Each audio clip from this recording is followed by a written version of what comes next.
Hey guys, what's up? It's iFlynn here, and welcome to another episode of Warframe, everything you need to know about. In today's episode, we're going to be taking a look at the Soma and the Soma Prime. As with all my Warframe videos, make sure that if you're watching this after the upload date to do your own research in case something that I mentioned has changed, as Warframe is still in beta. The Soma is one of the most used assault rifles in Warframe, and with good reason. However, your first glimpse at the weapon stats may leave you wondering why this weapon is used so much, as the damage stats are really low. In the last episode of Everything You Need to Know About, a lot of you guys asked for some information to be thrown on screen for you to read, and this is what I came up with. The left hand side is the regular stats for the Soma, and then the stats on the right are the stats for the Prime version.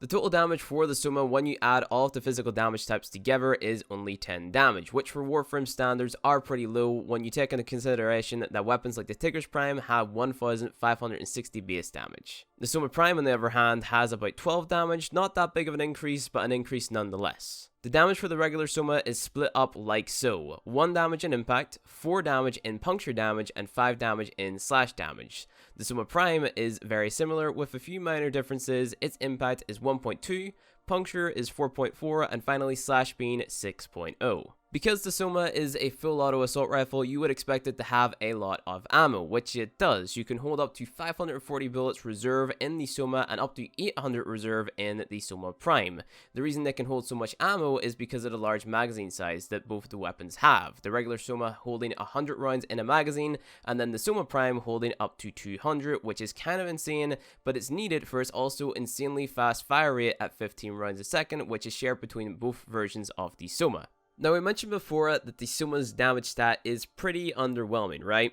Well, this is where it starts to pick up. Both versions of the Soma share a base 30% crit chance, which means you can get this up to 75% just by throwing Point Strike on your build. On top of that, both versions also have a 3 times crit multiplier. So in an ideal situation where an enemy has absolutely no resistances to any damage you deal, the regular Soma would be dealing 30 damage per shot. Pair that with the insanely fast fire rate of 15 rounds a second, and that's 450 damage a second. That number is even bigger if you're using the Soma Prime coming in at 450 damage a second. As for the last two stats, the regular Soma has a status chance of 7%, where the Prime version has a status chance of 10, and both weapons share a reload speed of about 2 seconds. Some side notes about the weapon include the fact that the Soma has an 8-shot wind-up time, which means to get the max fire rate, you need to shoot about 8 bullets. The Soma Primes is about 5 bullets, and both weapons come with 2V polarities, which is always nice as that makes up for 2 of our main damage mods. And that's about it for the stats of both versions. Now let's get into the different types of builds that we can run on either of the weapons. So obviously, because of the insane crit stats that both the weapons have, we want to be modding for crit, which means the 2 mods, Point Strike and Vital Sense, are must-haves on every single Soma build, as well as our 3 rifle damage mods, which are Serration, Heavy Caliber, and Split Chamber. If we're going for raw damage with little utility, we're going to want to run our 90% elemental damage mods, as these will take 90% off our total damage and add it on top, as well as providing us with bonus damage versus particular enemies if they happen to be weak to said element or elemental combo. The elements that you run are dependent on the faction that you're going against. A rule of thumb is that you usually only ever run one elemental combo, meaning elemental damage types like corrosive, radiation, magnetic, viral, or gas on any given build. So versus Grenier, we usually run corrosive damage. This will give us 75% damage boost versus the heavy gunners in that faction, as well as making lighter units like lancers easier to kill too.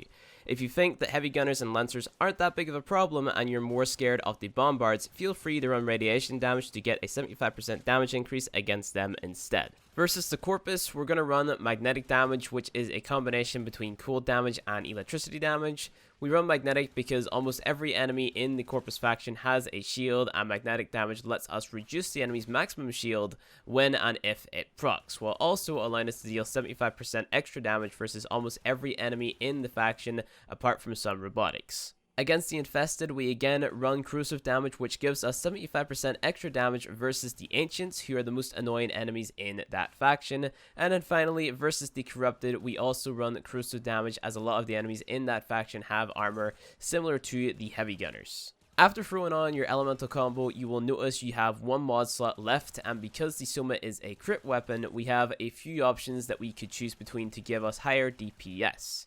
The most accessible option, meaning the more likely option for newer players, would be running a third element such as fire, toxin, or cold, depending on the faction you're going against.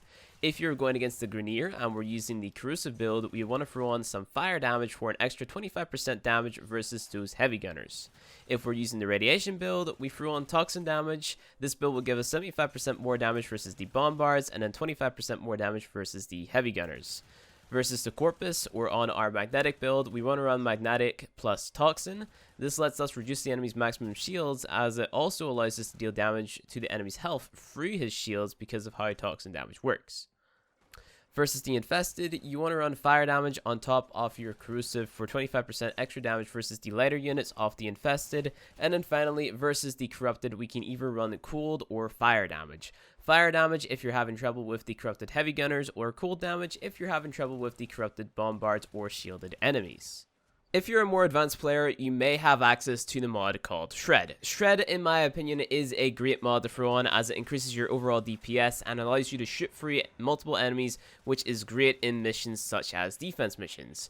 If you have either Argon Scope or Bladed Rounds, it may be worth considering using either of those mods on your build. Argon Scope is nice because it gives 90% extra crit chance on headshots, which if you're wanting to optimize your DPS, you should be aiming for anyway. However, Bladed Rounds is a lot more forgiving and actually yields better DPS than Argon Scope because of its 120% extra crit damage on kill. Last but not least, we have primed beam mods. These mods are unique in a sense that they don't actually give a percentage increase to your damage, but rather applies a multiplier versus whatever faction it is that you're going against. It's worth noting that it's not worth using the regular versions of these mods over elements, but if you do have the prime versions, those are the best options for your final mod. These mods are very pricey and kind of rare because you can only get them from borrow, but that's why they're so good.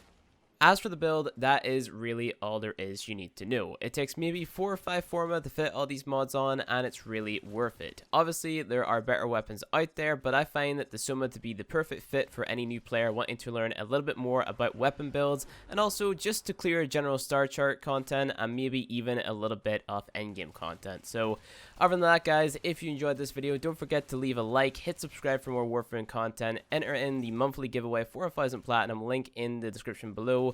Follow me on all my other social media like Twitter, maybe even Twitch, and I'll see you guys next time.